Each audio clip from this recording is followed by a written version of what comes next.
हाय बच्चों, वंदे मातरम। आज हम लोग कक्षा 10 के अम्ल क्षार लवण नामक लेसन को देख रहे हैं। ये लेसन है हमारा। इस लेसन के अंतर्गत हम कल अम्ल और क्षार की परिभाषा को देख पाए थे। आज हम परिभाषा को आगे देखेंगे और आज देखेंगे पीएच मान। जो पीएच मान होता है वो क्या होता है। तो पीएच मान को हम देखने के लिए क्या करने वाले हैं, कुछ तथ्य है उसको समझेंगे। अम्ल तथा क्षार की शक्ति विलयन में, विलयन का मतलब क्या होता है, जल। जो लिक्विड फॉर्म होता है बच्चों, वही क्या होता है, विलयन होता है। और इस लिक्विड फॉर्म को यदि हम देखें तो अम्ल क्षार जो है, ये अम्ल आपका है और ये आपका क्षार है कि जो शक्ति है वो विलयन में क्या होती है, समाहित होती है। यह क्रमशः धन आयन यानी प्रोटॉन, प्रोटॉन का तात्पर्य किससे है, प्रोटॉन का तात्पर्य है H+ आयन से। जो H+ आयन है वो क्या होगा, प्रोटॉन होगा बच्चों। और जो H- आयन है वो क्या होगा, इलेक्ट्रॉन होगा। आयन की संख्या पर क्या करता है, निर्भर करता है। मतलब क्या है, जो H+ है और OH- पर ये क्या पूरे पीएच मान क्या होते हैं, निर्भर होते हैं। फिर आगे हम देखेंगे,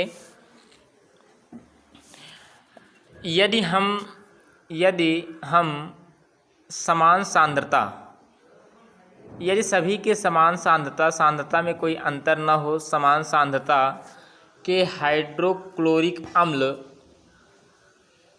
यही आपका है क्लोरिक अम्ल तथा एसिटिक अम्ल, जैसे 1 मोलर विलेन लीजिए तो वह विभिन्न मात्रा में हाइड्रोजन आयन उत्पन्न करने लगता है। मतलब वह जो हाइड्रोजन आयन है वो अलग अलग मात्रा में बच्चों क्या करने लगता है, उत्पन्न करने लगता है। यदि वो हाइड्रोजन आयन अलग अलग मात्रा में जब उत्पन्न होने लगता है प्यारे बच्चों, तो होता क्या है कि जो प्रबल मान होते हैं उत्पन्न करने लगता है, ये अधिक मात्रा में, यदि हाइड्रोजन की संख्या जो है अधिक हो, हाइड्रोजनों की जो संख्या है प्यारे बच्चों क्या हो, अधिक हो, तो उन्हें प्रबल अम्ल कहते हैं। प्रबल अम्ल कहते हैं। यदि कम हो संख्या, यदि क्या हो, कम हो, तो उसे हम क्या कहेंगे, दुर्बल अम्ल कहेंगे। यानी जो अम्ल होगा वो कैसा होगा, दुर्बल होगा।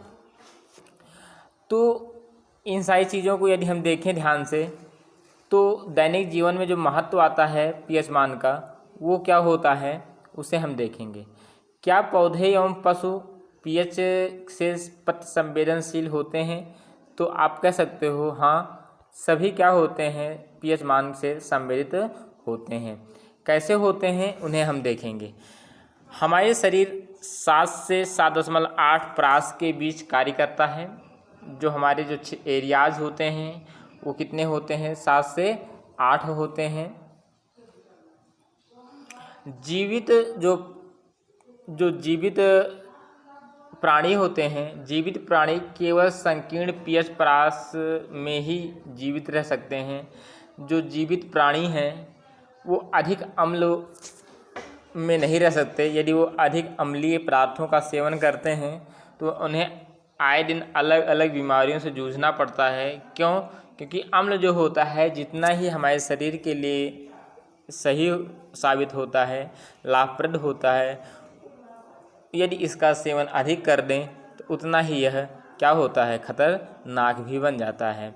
तो क्या होता है, ये जो संकीर्ण का मतलब होता है कम पीएच मान वाले प्रास के बीच जीवित रह सकते हैं। वर्षा के जल की पीएच का मान लगभग 5.6 होता है। अब यहाँ से एक क्वेश्चन आपके सामने आ जाते हैं कि पीएच मान जब 5.6 से कम हो जाती है तो वह अम्लीय वर्षा कहलाती है। यानी जो उसकी वर्षा होती है उसे क्या कहते हैं, अम्लीय वर्षा कहते हैं। अम्लीय वर्षा का जल जब नदी में प्रवाहित होता है प्यारे बच्चों, जो अम्लीय जल है जब उसका जल नदी में क्या होता है, प्रवाहित होता है, तो हम देख पाएंगे इस पूरे प्रोसेस को यदि आप समझने का प्रयास करो तो प्रवाहित होने पर पीएच का मान कम हो जाता है। क्यों? क्योंकि उसकी मात्रा लगातार बढ़ने लगती है, और ये मात्रा लगातार बढ़ने लगती है प्यारे बच्चों, तो होगा क्या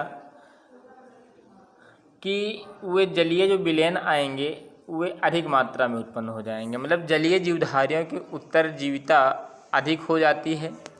यही कारण है कि उसका पीएच मान क्या होता है, कम हो जाता है। अगर कहा जाए कि आप जानते हैं, अगर इस प्रोसेस को आप समझने का प्रयास करें तो क्या आप जानते हैं दूसरे ग्रह पर अम्ल पदार्थ होते हैं? क्या दूसरे भी ग्रह पर क्या होते हैं, अम्लीय पदार्थ होते हैं?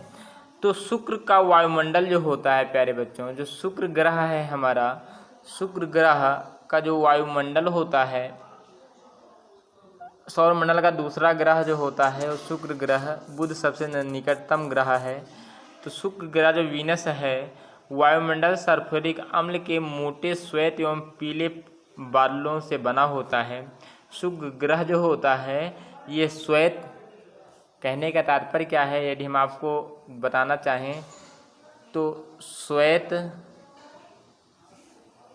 और क्या कह रहा है, पीले बादल, श्वेत और पीले दो रंगों से क्या होते हैं, यह बना होता है कौन, बुध ग्रह। यदि हम इसको देखना चाहें कुछ इस प्रकार से, तो सबसे पहले आपको बात करें, सबसे जो बाहरी आवरण होता है वो श्वेत का होता है। कुछ इस प्रकार का जो आवरण होता है प्यारे बच्चों वो किसका होता है, श्वेत का। और मध्य में जो भाग होता है वो किसका होता है, पीले रंग का होता है। और इस प्रकार जो होता है ये क्या बनता है, शुक्र ग्रह बनता है। मतलब जो बाहरी आवरण होगा, जो बाहरी आवरण होगा वो श्वेत होगा, जो आंतरिक आवरण होगा वो क्या होगा, पीला होगा। इससे वायुमंडल से बना होता है। क्या आपको लगता है कि इस ग्रह पर जीवन संभव है? तो प्यारे बच्चों शुक्र ग्रह पर कोई जीवन संभव नहीं है, क्योंकि यहाँ पर वायुमंडल नहीं पाया जाता है। आपके बगीचे के मिट्टी का पीएच मान क्या है? तो आपके बगीचे का पीएच मान ज्ञात करने के लिए मिट्टी का या उपज का है या नहीं, यदि वह उपज कम है तो उसका पीएच मान क्या होगा, अधिक होगा। यदि उपज ज़्यादा होगा तो पीएच मान क्या होगा, कम होगा। जो हाइड्रोक्लोरिक अम्ल उत्पन्न कर दे या उदर को हानि पहुंचाए बिना भोजन के पाचन के सहायक होता है। यानी अब यहाँ से आपको एक महत्वपूर्ण प्रश्न के उत्तर मिल सकते हैं कि भोजन को पचाने के लिए कौन सहायक होता है। तो प्यारे बच्चों यहाँ आप कह सकते हो कि हाइड्रोक्लोरिक जो अम्ल है यह क्या होता है, सहायक होता है किसके लिए, भोजन को पचाने के लिए। तो ये सारे प्रोसेस अगर आप समझ पाओगे तो अच्छा रहेगा। इन सभी चीज़ों को किताब के माध्यम से आप देखिएगा और पढ़ने का प्रयास करिएगा। धन्यवाद बच्चों।